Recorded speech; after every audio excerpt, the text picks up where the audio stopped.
코스피와 코스닥 시장이 모두 같이 올랐으면 좋겠지만 어제는 코스피는 상승하고 코스닥은 하락하는 모습 보여줬습니다. 게다가 코스닥 시장의 낙폭이 조금 컸었죠.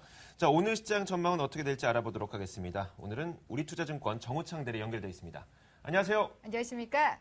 네, 안녕하세요. 네, 우선 어제장에도 대형주 위주의 상승세 이어졌던 것 같습니다. 외국인과 기관의 쌍끌이 매수가 들어와주면서 코스피 자체는 2주 만에 2030선까지 탈환했습니다. 어떻게 보셨나요? 예, 말씀하신 대로 전일 코스피는 장 초반에 하락세로 출발을 했으나 이후 환율 하락에 따른 외국인의 매수세가 유입되면서 주가가 상승 반전하였는데 그 이후 기관 역시 매수세로 전환하면서 비교적 큰 폭으로 상승 마감했습니다. 대부분의 업종이 상승했으며 통신업, 의료, 정밀 등 일부 업종만 하락했습니다.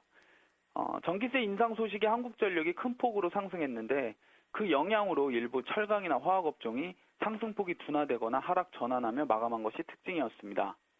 반면 코스닥 시장은 장 초반에 상승세로 출발했으나 외국인과 기관의 양매도가 나오면서 주가는 하락했는데요. 시총 상위 종목 역시 대부분 하락 마감하며 코스피와 상반된 흐름을 보인 것이 특징이었습니다. 네.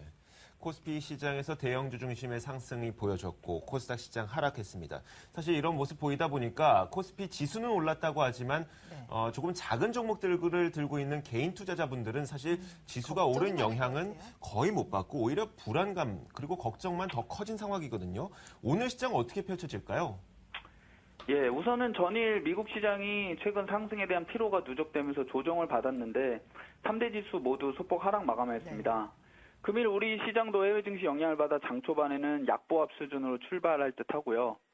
오늘은 아까 말씀하신 대로 최근에 상반된 흐름을 보이고 있는 코스피 시장과 코스닥 시장에 대해 대응 전략에 대해 간단하게 알아보겠습니다. 우선 코스피 시장을 말씀을 드리면 전주까지 우려했던 미국발 양적 완화 축소, 즉 유동성 환경은 일부 해소된 것으로 보입니다. 외국인들이 다시 매수 전환한 것이 수급적으로 중요한 키가 되는데요. 하지만 시장에 대한 섣부른 상승 기대감보다는 우선은 지수나 종목별로 박스권 대응이 아직까지는 바람직하다라는 판단입니다. 시장 환경 측면에서는 긍정적인 요소가 다수이긴 하나 이번 분기 기업들의 실적이 대체로 만족스럽지가 못했고 4분기 전망 역시 하향 조정되는 종목들이 많았다는 점을 참고할 필요가 있습니다. 코스피는 최근에 상승에도 불구하고 몇몇 지수 관련 대형주 종목들의 차별적인 상승과 거래량의 부재로 실제 상승의 수혜를 입는 종목이 많지 않았다는 점도 고려할 필요가 있습니다. 박스권 상단인 2060선을 거래량이 실린 상태에서 강하게 돌파하는지 그 여부를 주목할 필요가 있고요. 정리하면 우선은 박스권 대응이 바람직하고 고점을 돌파 시 적극적으로 주도주 위주로 주식 비중을 확대하는 것이 코스피 전략으로서는 바람직하겠습니다. 코스닥 시장에 대해서 말씀을 또 드리면 투자자분들이 최근 고민이 많은 것이 사실입니다. 코스피의 상승 흐름과 무관하게 약세 흐름을 보이고 있는데요. 여러 원인이 있지만 대표주들의 실적 부진이 가장 크다고 볼 수 있습니다. 수급적으로는 특히 기관 투자자들의 비중 축소 움직임이 시장 센티멘트에 큰 영향을 미치고 있는데요. 실제 실적을 보면 어닝 쇼크 종목들이 다수입니다.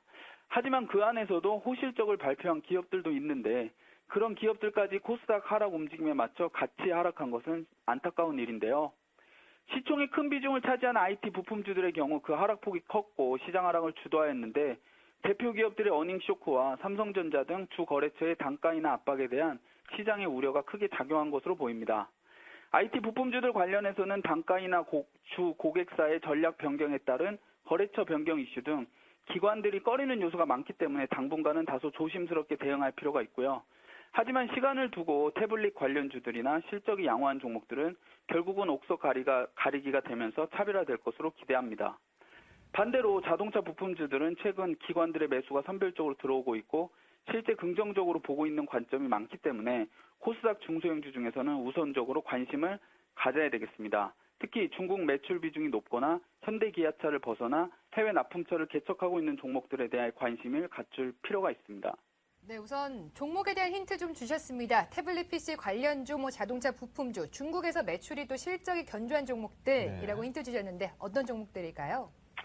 예, 우선은 전 세계에서 가장 빠르게 성장하고 있는 중국 시장에 대한 매출 빈도 높은 업체에 대해서 관심을 가져야겠는데요. 대형주로는 만도나 현대 위아를 최선호주로 제시를 해드리고 중소형주는 한일이와 일지테크, 상신 브레이크, 새로운 오토모티브 등을 제시해드립니다. 해당 종목들은 3분기 현대기아차 파업에도 불구하고 양호한 실적을 달성하였고 앞으로도 실적 전망이 밝아 최우선적으로 관심을 가져보기를 추천드리겠습니다. 네, 기업들의 실적이 부진하다 보니까 지수도 하락하는 모습 보여줬는데 그중에서 실적이 좋았지만 지수가 떨어졌던 종목들에 들어가 보는 것이 좋을 것 같습니다. 그런 종목들로 한일유화, 그리고 일지테크, 상신브레이크, 새로운 오토모티브 등을 제시해 주셨습니다. 우리투자증권 정우창 대리였습니다. 고맙습니다. 고맙습니다. 네, 감사합니다.